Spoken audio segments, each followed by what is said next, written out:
Ini bukan khurafat, ini kiai yang menyaksikan. Dia buka jendela, kamu lihat Gusmi lagi sholat di atas pohon. Dilihat sholat di atas pohon. Mereka tidak percaya ini, ya. Mereka tidak percaya, orang-orang yang ingkar kepada tasawuf, ingkar kepada karamah, tidak percaya. Saya tidak membela orang tidak sholat. Setahu saya tidak ada wali kecuali dia sholat. Saya pernah suuzon dengan seorang wali, tapi baru suuzon, khatir di kalbu. Apa kata dia? Dia pandang saya. Jangan kamu kira saya tidak sholat. Ya salah. Jangan pikir pakai otak logika yang IQ-nya rendah ini, ya. Pikirlah dengan kehebatan Allah Subhanahu wa ta'ala. Semua ulama ahli sunnah ittifaq, ijma' bahwa karamatul awliya wajib dipercaya. Sebenarnya adalah tersebar di dalam tasawuf ini seakan-akan tidak mementingkan syariah, termasuk di daerah kami ini, Buya, yang mana orang-orang tasawuf merasa cukup sholat pakai ingat saja, sehingga mereka syariat tidak ada. Maksudnya apa? Saya punya jawaban lain yang antum belum kira. Yang tadi sholat khusyuk nggak? Khusyuk nggak? Pasti diterima Allah nggak? Dari awal takbir sampai assalamualaikum ingat Allah atau pernah ingat selain Allah? Jujur. Tidak jujur aja. Abdullah bin Amr yang berkalam dalam hadis Imam Tirmizi dikatakan awwalu ma qubida qabla yaumil qiyamah al khusyu'. Yang pertama dicabut sebelum akhir zaman adalah khusyuk. Abdullah bin Amr dapat kalam ini dari siapa? Tentu dari baginda Rasul sallallahu alaihi wasallam. Disebut hadis mauquf fi hukmil marfu. Kita ini baru belajar sholat, baru latihan sholat. Makanya Allah mengatakan aqimis salata li dzikri. Aqim itu kalau diterjemahkan dalam bahasa sir, bahasa hakikat, latih-latihlah dirimu sholat untuk mengingat aku. Maka engkau yang baru berlatih jangan sombong kalau melihat orang belum berlatih. Jangan sombong, kita baru berlatih. Jangan suudzon kepada orang yang terlihat belum sholat. Mungkin dia tidak sholat. Gusmi, tahu Gusmi? Masyhur di zamannya, sezaman dengan ayahanda Gus Baha, gurunya Gus Dur. Itu diisukan, dia hafiz Quran, punya pesantren besar. Beliau diisukan banyak orang tidak sholat. Ngadulah orang kepada salah satu kiai di Pasuruan. Kiainya wali juga. Ini bukan khurafat, ini kiai yang menyaksikan. Dia buka jendela, kamu lihat Gusmi lagi sholat di atas pohon. Dilihat sholat di atas pohon. Mereka tidak percaya ini, ya. Mereka tidak percaya, orang-orang yang ingkar kepada tasawuf, ingkar kepada karamah, tidak percaya. Mereka nggak percaya. Kalau saya percaya, karamatul aulia saya percaya. Jadi kalau ada orang yang dimasyhurkan sebagai wali, tidak terlihat sholat, bukan berarti dia tidak sholat. Mungkin dia lagi nguji antum. Antum ini yang sholatnya begitu, sudah berani belum jadi juri, ya? Tapi semua ulama ahli tasawuf sepakat, ilmuna musyayyadun muqayyadun bil kitab wa sunnah. Ilmu kami sangat berkaitan erat dengan Quran dan sunnah. Imam Zarruq mengatakan al-batin yukhalifu zahir batil. Semua yang ilmu batin, ilmu tasawuf yang menyalahi syariat, maka itu batil. Man a'rafun nas bisyariah, a'rafuhum bisyariah, a'rafuhum bil khilaf. Orang yang paling mengerti syariat adalah yang paling mengerti khilafiyah. Baru tahu satu mazhab, sudah berani bantah mursyid, ya. Baru tahu satu mazhab, satu qaul, sudah berani bantah Habib. Ukur diri, antum baru hijrah berapa tahun? Habib 20 tahun, Habib 40 tahun. Mursyid sudah satu nafasnya bersama Allah Subhanahu wa ta'ala. Saya tidak membela orang tidak sholat. Setahu saya tidak ada wali kecuali dia sholat. Saya pernah suuzon dengan seorang wali, tapi baru suuzon, khatir di kalbu. Apa kata dia? Dia pandang saya. Jangan kamu kira saya tidak sholat. Ya salah. Karena saya satu hari satu malam dengan beliau tidak terlihat beliau sholat. Terbesit di hati. Ternyata kawan saya naik ke lantai 2 sholat subuh, ada beliau di atas. Terus yang di bawah siapa? Jangan-jangan yang kita temui itu bayang-bayangnya. Itu yang disebut tayyul ard, taksirun nufus. Karena wali itu nur, nurnya satu nur bisa jadi bayang-bayang. Nabi Muhammad sallallahu alaihi wasallam, dengan apa beliau melihat Uwais Al-Qarni? Karena pancaran nur Nabi sampai kepada Uwais. Uwais pun terlihat oleh Nabi. Nabi di Madinah, tapi wujudnya terlihat di kampung Uwais Al-Qarni. Paham tuh? Matahari satu dilihat dari semua bumi. Dia satu, tapi orang melihatnya banyak. Habib Al-Kaf yang baru meninggal, Habib Ja'far Al-Kaf, ya, yang kalau ngomong nggak jelas, Al-Fatihah, Al-Fatihah, ya. Orang yang suul adab bilang Habib apaan ini ya. Tapi saksi matanya, saya tidak bisa sebut namanya. Buka kamar, ada dia sedang tidur. Kamar satu lagi dia lagi sholat. Buka kamar satu dia lagi zikir. Kalau kurang percaya baca Al-Hawi Imam Suyuti. Di situ dijelaskan bab toyul ard, melipat bumi. Itu ada. Dulu Imam Suyuti pun tidak percaya, Ar-Razi pun dulu tidak percaya. Sampai kemudian baca kitab Al-Hafiz Imam As-Suyuti, barulah kita percaya. Dan saya menyaksikan sendiri. Kita salaman di depan rumahnya, pas masuk rumah dia ada lagi. Ya salam. Dulu di Tanah Abang ada wali masih hidup, cuma saya nggak boleh sebut nama. Dia tiduran depan masjid. Muridnya masuk, ahli syariat, ahli fikih, baru tahu mazhab zahir, belum tahu mazhab batin. Apa kata dia? Pak Yai masuk, Pak Haji masuk, jadi imam Pak Haji. Ya masuk. Ente duluan. Dalam hatinya udah komat begini, Pak Haji kok masih di depan? Haji PA ini ya. Sampai di depan dia ke saf pertama. Lah yang jadi imam yang di depan. Ya salam. Antum tahu Mbah Mangli? Tahu Mbah Mangli? Sahabat saya seorang Habib juga datang ke Mbah Mangli. Ketemu di depan, sepadat ini tidak mungkin, gak ada pintu.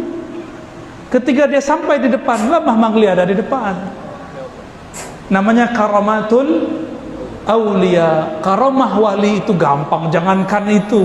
Dari Mekah ke Masjidil Aqsa sekejap Allah perjalankan. Dari Masjidil Aqsa sekejap sampai ke Sidratul Muntaha, mudah bagi Allah. Jangan pikir pakai otak logika yang IQ-nya rendah ini ya.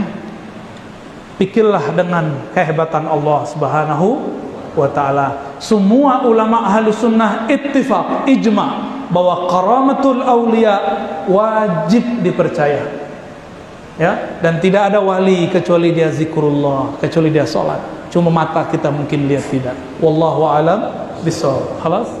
Selanjutnya yang terakhir ini pemuda-pemuda grup yaitu yang sering membantah kelompok-kelompok yang salah pikiran.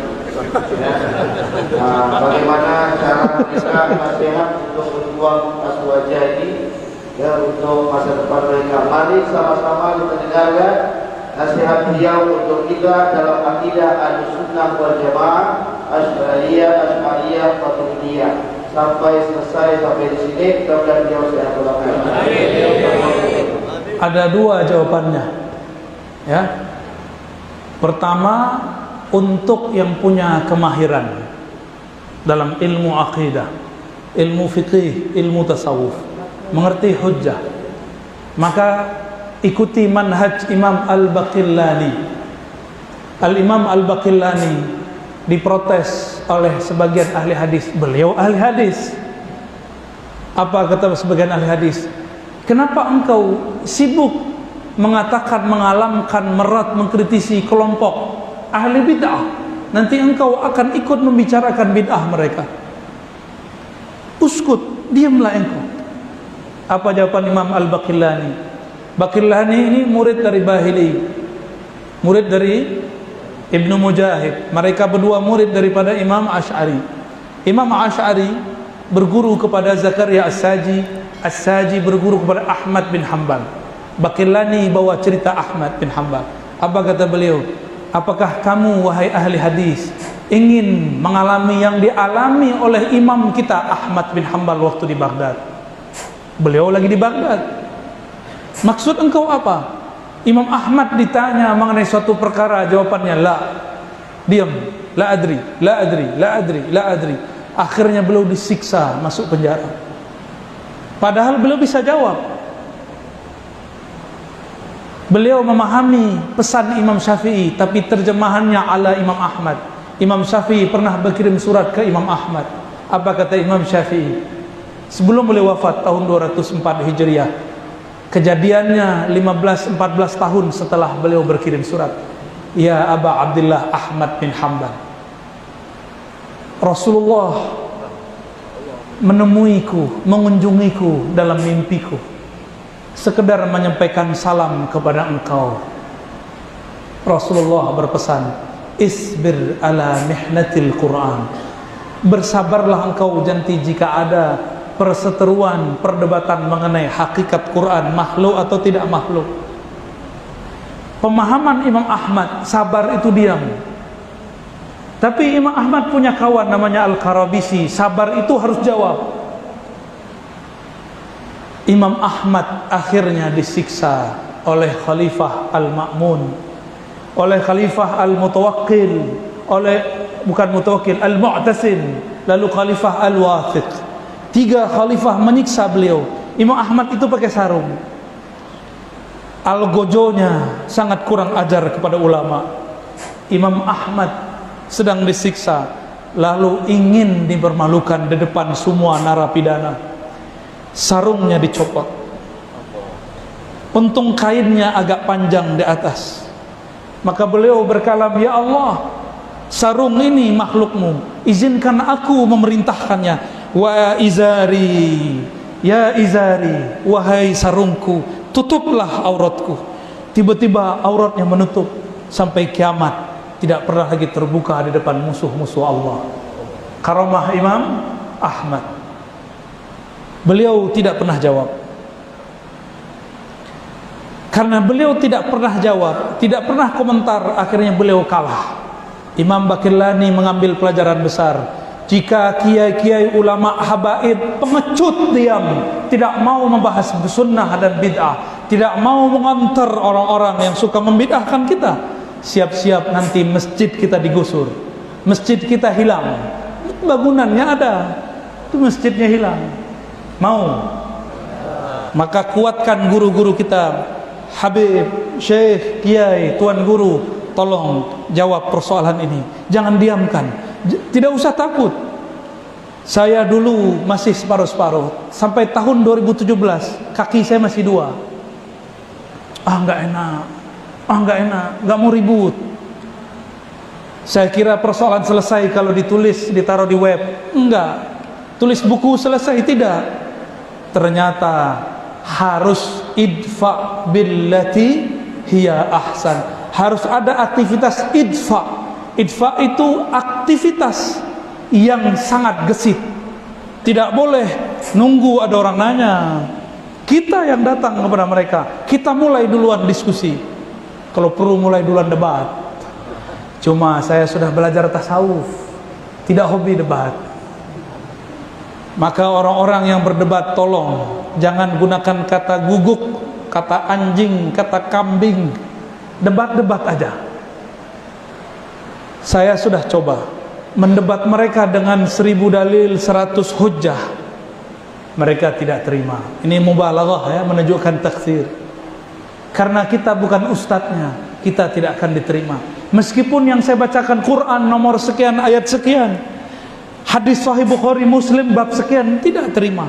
Karena anta lasta ustazi, kamu bukan ustadzku, kamu bukan manhajku, ente ahli bid'ah. Maka ya sudah, saya pun ganti model. Kalau sekarang kita bahas sunnah bid'ah, bukan untuk merat, bukan untuk mengkritisi mereka. kita membahas sunnah bid'ah untuk memperkuat amalan kita. Sepakat? Maka mohon para habib, para kiai, dihidupkan majelis bahsul masail, bahsul kalamiyah, bahsul masail ad-diniyah. Bawa kitabnya. Saya menghidupkan di Jakarta semua majelis, kecuali cuma 2 atau 3 majelis, semuanya menggunakan kitab.